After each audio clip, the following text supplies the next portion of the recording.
नमस्कार, मैं हूं आपके साथ अंजना और आप देख रहे हैं टीवी 10 न्यूज। आइए नजर डालते हैं आज की खबरों पर। श्री कृष्ण जन्म स्थान पर 16 अगस्त को मनाया जाएगा अजन्मे का जन्म का महा महोत्सव। यशोदानंद भगवान श्री कृष्ण का 5252वां जन्मोत्सव कान्हा की नगरी में 16 अगस्त को धूमधाम के साथ मनाया जाएगा। श्री कृष्ण जन्म स्थान पर आयोजित मुख्य महोत्सव के अंतर्गत 16 अगस्त को सिंदूर पुष्प बंगले में ठाकुर जी विराजमान होंगे। वहीं जन्म दिवस के उपलक्ष्य में ठाकुर जी को मेघधनु पोशाक धारण कराई जाएगी। इस पावन अवसर पर जन्म के मुख्य अभिषेक के लिए रजत सूप में विराजमान होकर ठाकुर जी चल के विग्रह के स्वरूप में अभिषेक स्थल पर पधारेंगे। वहीं रजत कमल पुष्प में योगेश्वर भगवान श्री कृष्ण का जन्मोत्सव मनाया जाएगा। श्री कृष्ण जन्म स्थान पर आयोजित बौन वाले इस आयोजन के संबंध में श्री कृष्ण जन्म स्थान सेवा संस्थान के सचिव कपिल शर्मा एवं सदस्य गोपेश्वर नाथ चतुर्वेदी ने जानकारी देते हुए बताया कि 16 अगस्त को श्री कृष्ण जन्माष्टमी के अवसर पर स्वर्ण मंडित रजत कामधेनु स्वरूपा गौ प्रतिमा के माध्यम से ठाकुर जी का प्रथम अभिषेक किया जाएगा। भगवान श्री कृष्ण के 5252वें जन्म महोत्सव को भगवान श्री कृष्ण की पुण्य जन्मभूमि प्राकट भूमि पर बहुत ही भव्यता और दिव्यता से मनाया जाएगा। इसके लिए सभी तैयारियां अपने अंतिम चरण में हैं। इस वर्ष का आयोजन बहुत ही विशिष्ट और अनूठा होगा। भगवान श्री कृष्ण के प्राकट्य भूमि के रूप में विश्व प्रसिद्ध गर्भगृह को लगभग 225 किलो चांदी से बहुत ही सुंदर और दिव्य स्वरूप प्रदान किया गया है। साथ ही भगवती योग माया जो गर्भगृह के समीप में विराजमान है, उनके गर्भगृह को भी बहुत ही दिव्य और भव्य रूप चांदी आदि के द्वारा दिया गया है। इस वर्ष श्री ठाकुर जी ऑपरेशन सिंदूर अभी जारी है।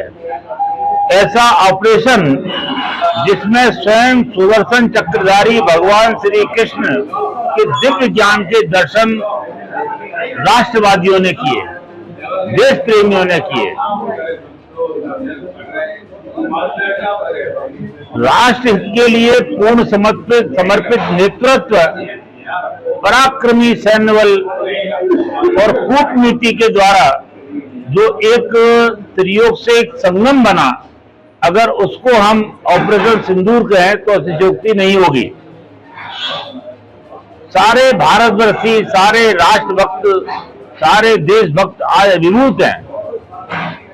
उस गौरवमयी आनंद की अनुभूति कर रहे हैं जो ऑपरेशन सिंदूर में स्वयं भगवान श्री कृष्ण का प्राकट्य, उनके शिक्षा का प्राकट्य देखा। आज विश्व भी अचंभित है ऐसे ऑपरेशन सिंदूर को देखकर। भारत की अतुलनीय सैन्य क्षमता, कूटनीति, रणनीति और दृढ़ नेतृत्व के सामने आज संपूर्ण विश्व नतमस्तक है। तो भगवान श्री कृष्ण के इस पुण्य प्राकट्य दिवस पर ठाकुर जी स्वयं सिंदूर पुष्प बंगले में विराजमान होकर भक्तों को दर्शन देंगे। बहुत दिव्य कटआउट भागवत भवन के मुख्य स्थान पर लगाया जाएगा और सिंदूर ऑपरेशन सिंदूर का सिंदूरी पुष्प, वस्त्र, अन्य सामग्री से सुंदर सिंदूर बंगले का निर्माण होगा। और निश्चित रूप से सिंदूर पुष्प बंगले में विराजमान ठाकुर जी के दर्शन करके करोड़ों करोड़ कृष्ण भक्त उस गौरवमय आध्यात्मिक आनंद की प्राप्ति करेंगे और निश्चित रूप से भगवान श्री कृष्ण के जन्म महोत्सव के दर्शन का जो उनका आनंद है उसमें कई गुना वृद्धि होगी। इस वर्ष इस अवसर पर श्री ठाकुर जी मेघधनु पोशाक को धारण करके भक्तों को दर्शन देंगे। सप्तवर्णी पोशाक, सतरंगी पोशाक, इंद्रधनुषीय पोशाक में भगवान एक अद्भुत और अलौकिक स्वरूप में दिखाई देंगे, ऐसा हमको विश्वास है। एकम बलम समाजस्य तद्भावेश दुर्बल। एकता ही किसी समाज का बल होता है। निर्बल भी अगर संगठन में हो, संगठित हो, तो वह भी बली हो जाता है। आज हमारे सनातन धर्म में एकता की बहुत आवश्यकता है। जाति, वर्ण, अन्य जगह जो बांट रहे हैं देश को, समाज को बांट रहे हैं, वो वास्तव में राष्ट्र की हानि कर रहे हैं। अगर सशक्त राष्ट्र की हमारी कामना है, अगर कृष्ण वंदे जगत गुरु की कामना है, तो हमको सबको भारतवासियों को एक होना पड़ेगा। भारतवर्ष में मनुष्य रूप में जन्म लेना दुर्लभ है, ऐसा शास्त्रों में बताया गया है। तो जो भी भारत में जन्मे हैं वो भारतवर्षी हैं। हम सबको जो पूज्य मोदी जी, योगी जी का एक संदेश था, एक रहेंगे नेक रहेंगे,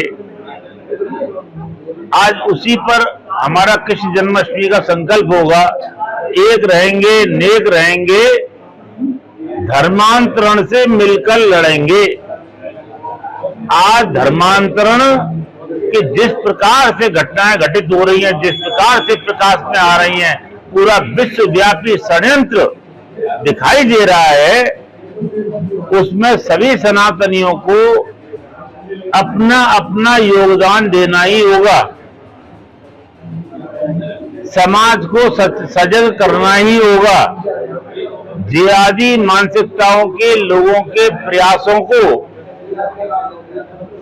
खाड़ी देशों के प्रयासों को, वहां खाड़ी देशों में बैठे उन जिहादियों के प्रयासों को असफल करना ही होगा।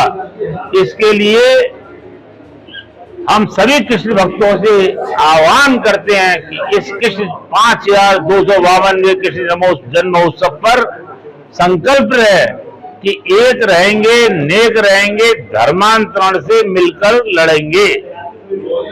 अगर हम सब राष्ट्र की चिंतन शुरू कर दें, अगर हमारे समाज में कुरीति और जो बंटवारा है वो बंद हो जाए, तो हम तो एक और भगवान से प्रार्थना करेंगे कि अपनी अपनी राजनीति और निहित स्वार्थों से जो समाज को जातियों में और अन्य वर्गों में बांट रहे हैं, उनको प्रभु सद्बुद्धि दे, उनकी चित्त और बुद्धि शुद्ध हो, हृदय में राष्ट्र का प्रेम सही रूप में जागृत हो, और हम सब भारतवर्षी हैं। इस भाव से अगर सनातन धर्म सुरक्षित रहेगा तो राष्ट्र सुरक्षित रहेगा, भारत सुरक्षित रहेगा। इस भाव को हमको समझना पड़ेगा।